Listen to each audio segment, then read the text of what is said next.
this is your host Ananya Sharma and welcome to the fourth episode of an interview with Mr. Rajesh Talwar. So the book in discussion today is Gandhi, Ambedkar and the Four-Legged Scorpion. So Mr. Talwar, why did you thought of publishing this play? Ananya, I think the play is evolving just like lots of other art forms are evolving. And I'd like to speak here of Henry James, the famous American novelist. Henry James spent many years in Broadway. He wrote many plays. None of the plays were successful. He then became a great and famous novelist. After he became a famous novelist, he tried to create a new genre, something which would be an in-between a play and a novel. Because he thought that a novel, a lot of surplus could be cut off. And that genre did not succeed. But today there is a time where we should even have plays published. For example, my plays have been performed, but many of them have just been used in group discussions. I had a play on untouchability, which this present play on untouchability. One of my colleagues who's a judge in one of the district courts, he's used it in group discussion events with judges. So the script can be used in many ways. Some of my other plays, one on dowry deaths, that's also been used by an NGO. So people gather together, they read the script, and it's a kind of conscientization, it's a kind of way of discussing an issue in a more lively format. So I think the time has come to publish plays. Alright, so who's the four-legged scorpion in this book? The Four-Legged Scorpion. I wanted Ananya to have an engaging title because you're talking about two great people, Gandhi, Ambedkar. The most dull title to choose would be Gandhi and Ambedkar.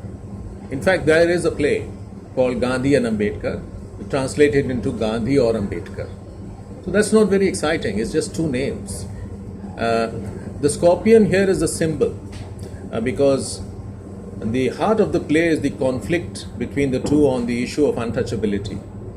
So as you know, in Hinduism we have the Varna system, and the Varna system is this scorpion, the four-legged scorpion, the four Varnas, and then of course you have the outcast. So that's the reason for But some readers have been disappointed. And one reader wrote to me saying that I was looking for the scorpion never appeared. And you can't please everybody. So you've talked about Gandhi's life in your book. So are there any special episodes that you have mentioned in your book? Yes. There are some life-changing events in Gandhi's life, and there are also some life-changing events in Ambedkar's life. As far as Gandhi's life is concerned, it is much better known to not only Indians but to people all across the world. The life-changing incident in Gandhi's life is that episode in the train journey where he has a first-class compartment, but he's thrown out of the compartment because he's a colored person. And if you've seen Gandhi, the movie, that is shown to be the turning point. Actually, there were other episodes which are equally significant. For example, when Gandhi is thrown off the train, then he goes to the waiting room and he's there for quite some time. The next day he catches another train because he has to complete his journey. He's supposed to be going to represent a businessman in a court case. So the next day he catches the train. And this time, in some ways, this incident is even worse because the leader of, or the what we would today call the ticket checker in the compartment, he doesn't allow Gandhi to sit with the passengers. He says, go and sit next to the driver. Then Gandhi, he agrees. He goes and sits next to the driver because he wants to reach where in time for the case. But the train stops somewhere. This leader, he wants to smoke a cigarette and he can't smoke a cigarette where the passengers are sitting, so he decides to sit next to the driver. So he tells Gandhi, he throws a piece of cloth on the footboard and he says, go and sit there, I will sit next to the driver and smoke my cigarette. Gandhi refuses. He says he's outraged. He says, I have a first class ticket. I should be sitting with the passengers. Now you made me sit next to the driver. I'm sitting next to the driver. Now you're pushing me out of here also and you want me to sit on the footboard. So that's not acceptable. And then this leader, he starts boxing Gandhi's ears. He starts beating him up. Some of the passengers protest. They said, come on, let him sit with us. There's enough room. There's no shortage of seats. But the man insists, go and sit in the van. Because those days, colored people could not sit either in the first class or in the second class. He's go and sit in the van. But Gandhi, he resists. He holds on to the railing, even as this man is beating him up. So, in many ways, I think this is even more terrible incident than the first episode when he's thrown off the train with his luggage. Because here he is physically assaulted. So why do you think this incident is not mentioned in Richard Attenborough's Gandhi? I think there are two reasons. Firstly, let's not forget that Attenborough himself was an Englishman. And so he's making a film. He doesn't want to show the British in too terrible a light. Throwing Gandhi off the train, throwing his luggage off the train is bad enough. But it's still not as terrible as boxing his ears. So I think he didn't want to show the English in a terrible light. And also, I think it was, to be fair, some consideration for Indians. Because Indians were outraged that Gandhi was thrown out of the compartment, but they would have been furious to see him actually getting physically assaulted. So the second incident is more terrible, but I think these are the two reasons why Attenborough probably thought, let's just go with the first. So are there any other incidents in your play that you talk about with respect to Gandhi? Yes, there is of course the other famous incident which involves Kasturba. Gandhi hired some Indians to work with him in his law firm. Amongst them, there was a low caste person. The toilet system in his accommodation, he had a huge bungalow. The toilet system in his accommodation was such that the excreta had to be manually thrown out. So he had tasked his wife with doing this. The wife did not have such a problem as far as the other people working with Gandhi is concerned, but she had a problem with the low caste individual. So Gandhi was infuriated. He just lost his temper and he was throwing her outside the house. And then, some sense prevailed on him. He felt ashamed. So it's an interesting conundrum, which I speak of as one of the other important incidents as far as young Gandhi is concerned. Can you tell us about some of the incidents, life-changing incidents, if I must say, in Ambedkar's life? It's interesting that the life-changing incident in Ambedkar's life also involves a train journey. Everybody knows about Gandhi's train journey. The world knows about it, how he was thrown out. But not so many people, or not nearly so many people, know about Ambedkar's train journey. Ambedkar was traveling with his siblings to see his father.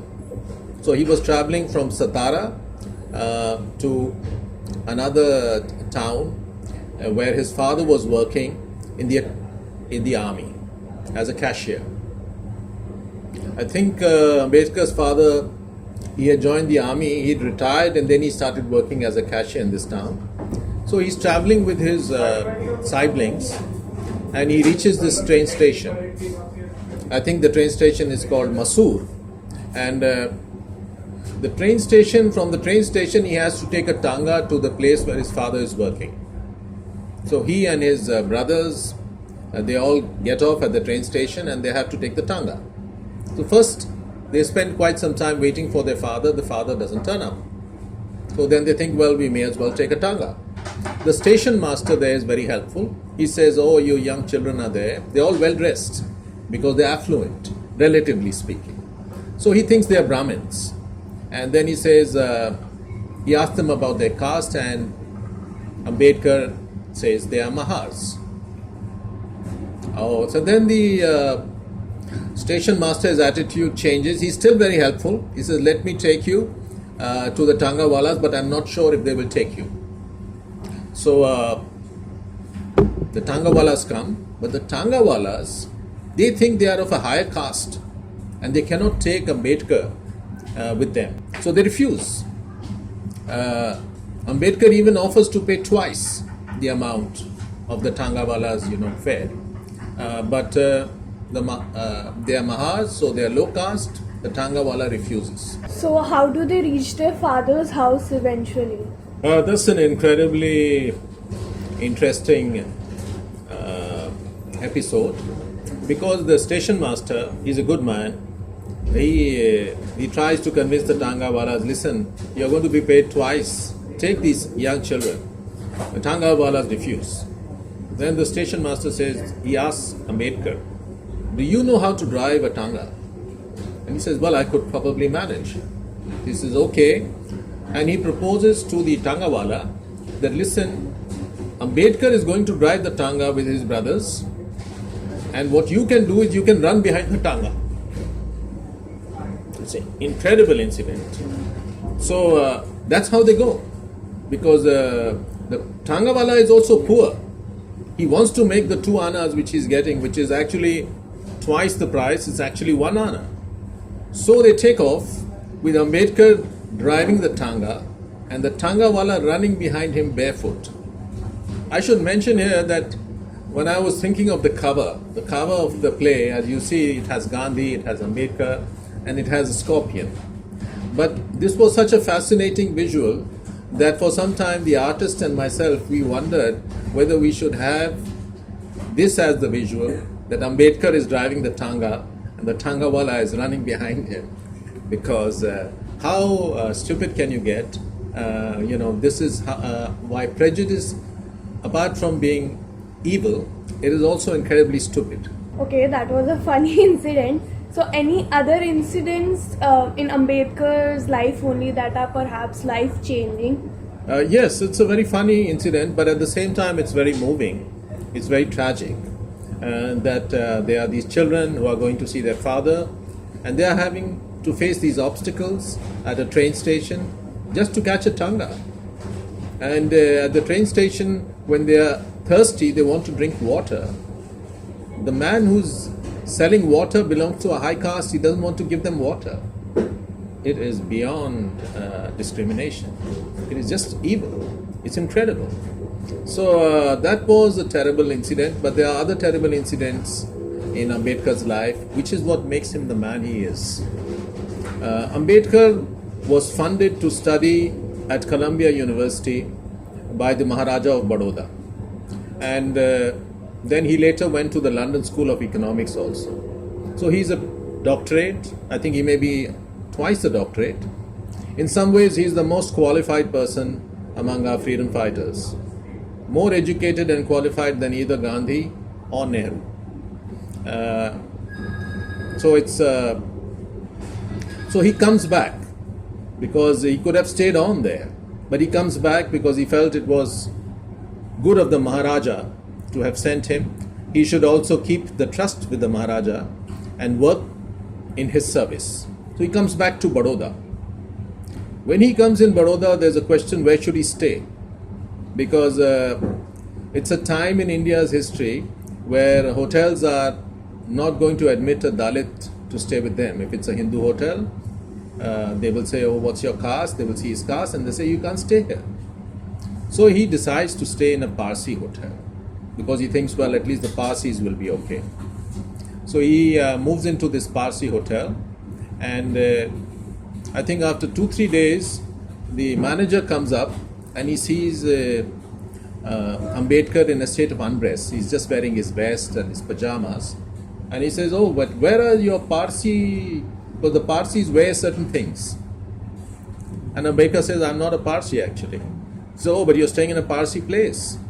And Ambedkar says, well, you can write my name down as a Parsi if you want. So the hotel manager, he doesn't want to lose money. And he writes down Ambedkar's name as a Parsi. But after a few days, in the morning, when Ambedkar is getting ready to go to office, there's a huge group of Parsis who turn up. And they say, you are a low caste person, you are polluting this hotel. How did you dare to stay here? Why didn't you disclose? You have to leave. Otherwise, we are going to be violent with you. So it's a terrible, terrible incident. The man has been all over the world. He studied in USA. He studied in England at the highest institutions there. And he's never faced any discrimination outside his country. But he comes back to his country and he faces this kind of discrimination. So it's actually a counterpoint to Gandhi. Gandhi faces discrimination when he leaves India. Ambedkar faces discrimination in India when he returns to India. There are two train journeys. One is famous all over the world, and the other is hardly talked about. So, is there anything else you would like to tell us about Ambedkar's younger days, perhaps? Yes, maybe I should just continue. He has to leave the Parsi lodge. Then where to go? Because the Hindu hotels will not have him. So he decides to request a Christian friend of his that can he stay in his house for a few days. That's also a very moving episode. He goes to this Christian friend's house. He says, listen, can I stay in your house for a few days till I find some suitable accommodation? The Christian friend says, he hums and haws, and then he says, listen, Baba Sahib, I'm sorry. The problem is not me, but the thing is I have married, my wife is from a Brahmin caste. So Ambedkar says, but you're Christian. He says, yes, but the Brahmins who have converted to Christianity, they regard themselves as superior to other Christians. So my wife, although she's a Christian, she still considers herself of Brahmin ancestry. And I'm afraid that she may not be happy if you stay with us, so I'm very sorry. So Ambedkar cannot stay with a Christian because his wife used to be a Brahmin. Her ancestors used to be a Brahmin. He cannot stay in the Parsi lodge because the Parsis also say you're an untouchable, you're polluting the lodge. And then there is another incident which he mentions, that together with some of his Dalit colleagues, they are touring the area which used to be part of the Nizam's fiefdom. So he's there and they go to a fort in Daulatabad. They have traveled a long journey and they reach the fort. They just want to freshen up before going up to the fort. There's a water tank there. And Ambedkar and the group with him, they all start to wash their face and hands at the water tank. And then some Muslims come running around. A man with a long white beard comes and he talks to Ambedkar and he says, how are you doing this? We understand that you are low caste. You are dhed, which is their local term. And how dare you do it? And they are about to get violent. And Ambedkar tells them, you think if I became a Muslim, you would still behave like this? Would you still consider me untouchable? They are silenced. But Ambedkar writes, he says, I'm in this country. It's my own country. But the Parsis also consider me an untouchable. The Christians also consider me an untouchable. And today I find out that the Muslims also consider me an untouchable.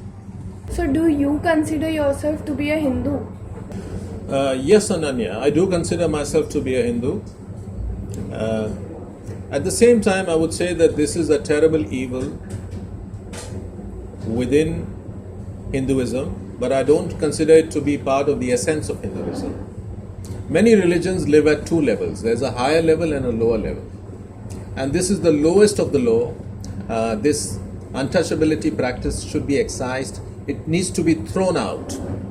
And Gandhi's own understanding actually evolved. If you see in his earlier writings, he's not very clear on this question. Because somewhere he wants to love the Indian past. He wants to glorify India to the British. So he doesn't, in his earlier writings, he doesn't come out as strongly against this evil of untouchability, this practice of untouchability, as he does later. So you have to read Gandhi and see how his opinions have changed. So this is a terrible, terrible evil.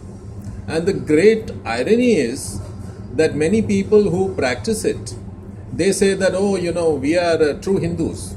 But they don't know, they don't realize that they are damaging Hinduism. Not only in India, they are damaging Hinduism in the eyes of the world. Because this is something there is no excuse for. It has to be expunged.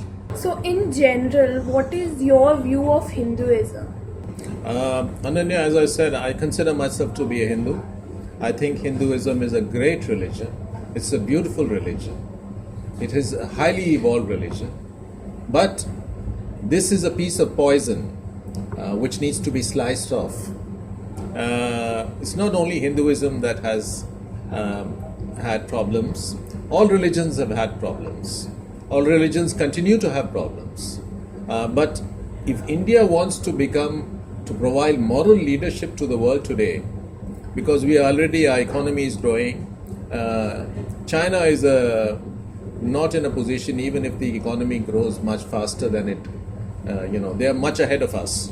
But I don't think they are in a position to provide moral leadership to the world. India can be in that position. But first we need to get our own house in order. And the irony here is that the people who practice all this caste discrimination, they think they are being Hindus. But actually they are damaging Hinduism. And lots of people, I know some people in my university days, when they came across these practices, they were revolted. They're just sensitive people. And then they said, well, I don't believe in Hinduism anymore because it has these terrible practices. But that is akin to throwing the baby out with the bathwater. So Hinduism is a beautiful, highly evolved religion. It has wonderful things to it. Spiritual heritage is great in this country. But this evil has to be excised. Maybe I will talk more about Hinduism when we discuss my other book, which is on the sacred feminine. But let me just say, this is something intolerable. We need to get rid of it. The sooner the better. In the name of religion, the people who practice caste, they are damaging our Hindu religion. They are forcing people to turn away from the religion. Hindus themselves, who are more sensitive, are turning away. Some of them become communists, some of them become Naxalites, because they think that, there's no salvage here, nothing can be salvaged. And aside from that, the Dalits, they decide to convert, let's become Buddhists, let's go to some other religion, let's become Christians. Because how can you have a system where you say that, okay, these people are going to be, we will oppress them, and still they have to remain Hindus. So do you think Hinduism always had caste in it? No, Ananya, I don't think Hinduism always had caste in it. One of the other interesting questions which are often asked with regard to Hinduism is that, does Hinduism believe in conversion? Was there conversion practice in Hinduism? And Ambedkar himself, has written voluminously and brilliantly on caste, Hinduism. He writes about how, very logically, Hinduism could not have spread all over the country if there had been no conversion. Hinduism would have spread, and it could have spread only through conversion. And I don't think there's anything wrong with voluntary conversion. I'm against forced conversion, I'm against induced conversion, but if voluntary conversion, some wisdom spreads on its own, people want to convert, nothing wrong with it. And I think Hinduism became rigid only after they introduced this caste hierarchy. After that, it could not spread because it's very logical. How will you convert somebody who are not Hindus? How will you get people there to be willing to convert to a low caste? Nobody will agree. So Hinduism will not spread because you have high caste, low caste. You go to a new territory. How are you going to say that become Hindus because certain percentage of the population will be low caste? Those people will never agree. So it's only after this caste rigidity was introduced that Hinduism stopped spreading. Otherwise, if you go to Thailand, if you go to Vietnam, you see very far away from India also you see Hindu temples. So I believe, to answer your question, that caste is nothing essential about Hinduism. caste should be expunged. So if you say it was not a part of Hinduism originally, why do you think caste even came up? I accept Vivekananda's view on the subject, Ananya. According to Vivekananda, caste came about as a means of identifying a kind of distribution of labor. So, in the society of that time, people were, it still continues till this day, that labor was organized in a certain fashion, and there caste was attributed. So it's just a way of indicating who is doing what occupation. Because if you think of it, actually untouchability is something almost absurd. I mean, there are many evils in the world. If you consider racism is a great evil. In the US, in many other countries, people struggle with racism. But racism at least has a logic to it. It's a perverted logic, but it's a logic because there are two different races. The races can be identified. You are black, he's white, he's yellow. The race can be identified. But in untouchability, it's an abstraction. I mean, I had many years ago, I had a lady working in my house as a maid, and she was an untouchable, but she was fairer than I am. There's no way to make out an untouchable. An untouchable can be very dark, an untouchable can be very fair. Physically, an untouchable does not look any different from anyone else. It's just the occupation. And now we are in a world where occupations are changing. We cannot be stuck to ancient occupations. So, in a sense, this does not even exist. To say it's part of Hinduism is absurd. Occupations are evolving. Okay, so let's just come back to the play. So what is the conflict between Gandhi and Ambedkar? Well, the conflict comes about in this way, that Ambedkar, as the uncrowned king of the Dalits, the unquestioned leader, erudite man, he makes a demand before the British, who are still in power, that there should be separate electorates for the Dalits. He says, well, we are not part of the Hindu fold. The Hindus don't regard us as part of them. We are outcasts, so let's have a separate electorate. And the British Prime Minister, he says that this seems to be a reasonable argument. Let them have special electorates. They are discriminated against. And the British government is going to go ahead and create separate electorates for them. This disturbs Gandhi very much. At the time, Gandhi is in jail, and he decides to go in fast unto death if these separate electorates are granted. So even Gandhi's disciples are not happy with Gandhi's decision. Nehru says, oh, he's going into non-issues. Other people say that, listen, why you should be for the upliftment of Dalits. The electorates may help them if they have separate electorates. Gandhi says, no, this is going to fracture Hindu society. So he's looking at it politically. And he says that if we grant these separate electorates, then the division in Hindu society will become more and more. Because he understands politics. He says there will be a party machine created for the Dalits. And they will continue to argue again and again about how they are being discriminated, how they are being oppressed. And this will, fracture Hindu society. He says, I'm going to fast myself to death. This proposal has to be taken away. So the key to it is Ambedkar. So Congress people go to Ambedkar and they beg him, please take away your demand. The country is in an uproar. Nobody wants Gandhi to die. And there is a momentary transformation. In many cities, temples open up their doors. They were not willing to let Dalits visit. And Banaras, Allahabad, there are scores of temples which say, welcome the Dalits, please come, But their motivation is to save Gandhi. They don't want Gandhi to die fasting. So there's enormous pressure on the Dalits. And there's enormous pressure on Ambedkar.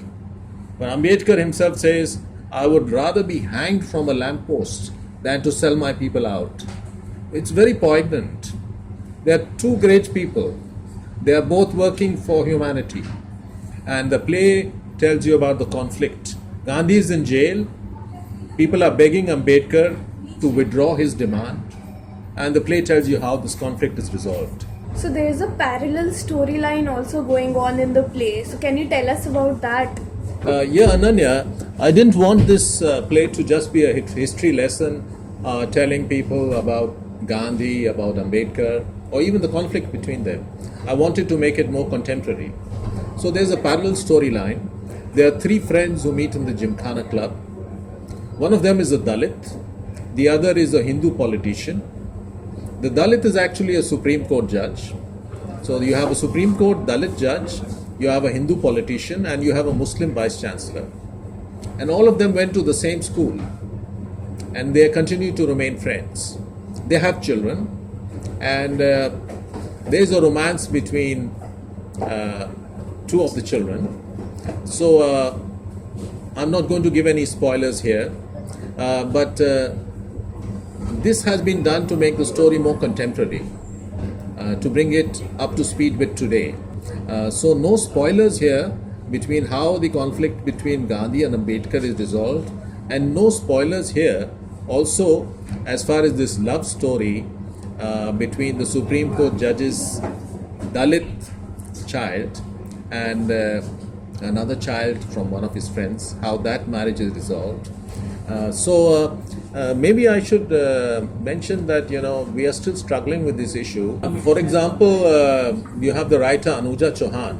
She writes very pertinently how there are many Bollywood films which have been made from the 50s, 60s, 70s, even till now, which talk about the rich girl, poor boy syndrome.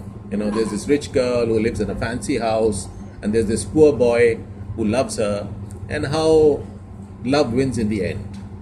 But you don't have similar stories about a Dalit boy and a Brahmin girl, or for that matter, a Brahmin boy and a Dalit girl. You don't have those stories. Why? Why we are not ready for it? Does it mean? Are filmmakers cowards? Why can't this be mainstream? So she makes an important point. So the Bollywood continues to be scared, but I think elsewhere people are making efforts. I know that there is in Punjab there is a singer, I forget her name, but she sings of Dalit poetry, Dalit songs, in a unifying way. So we have to change. We are a great nation, great philosophy, great religion, great spiritual heritage, but we have poison in our system. We need to throw out that poison.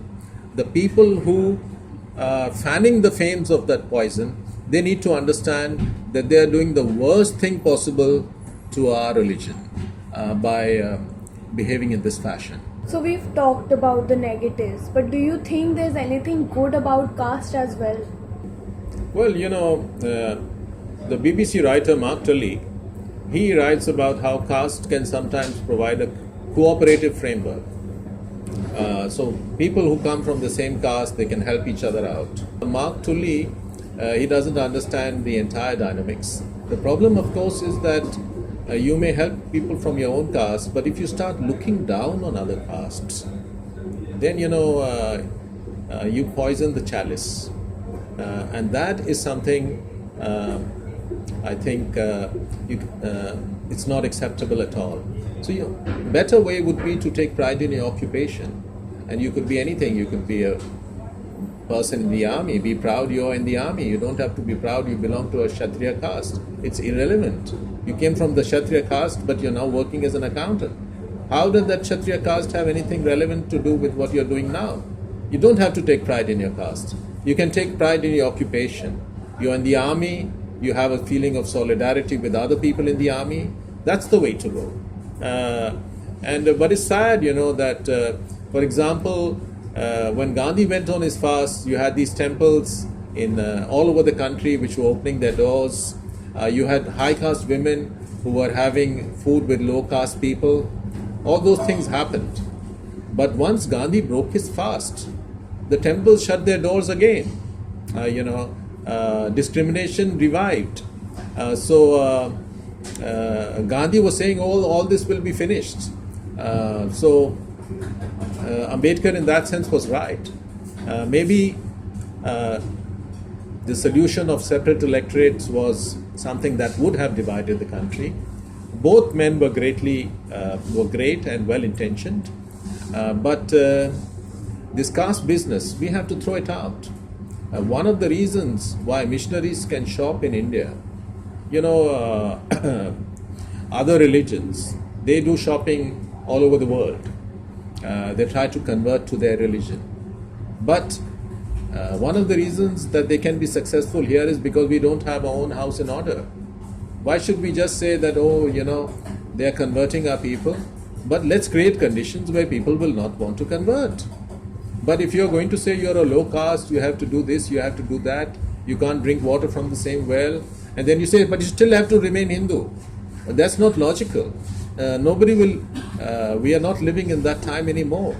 You are damaging Hinduism, you are creating an exodus from this great religion if you continue to oppress people just in the name of something completely abstract called caste. Okay, so as amazing as this was, all good things do come to an end. So this was our session with Mr. Rajesh Talwar. So thank you, Mr. Talwar, for being with us. Thanks, Ananya. It's always a pleasure to be with you, and I hope to see you soon again. I think this is the first time we've talked about one of our plays, one of my plays, and so we'll take up our discussion on Hinduism sometime later when we talk about my book on the sacred feminine, and of course we have many other things to talk about. Thank you. And you guys stay tuned, subscribe to stay updated, and we'll be back with yet another episode very soon.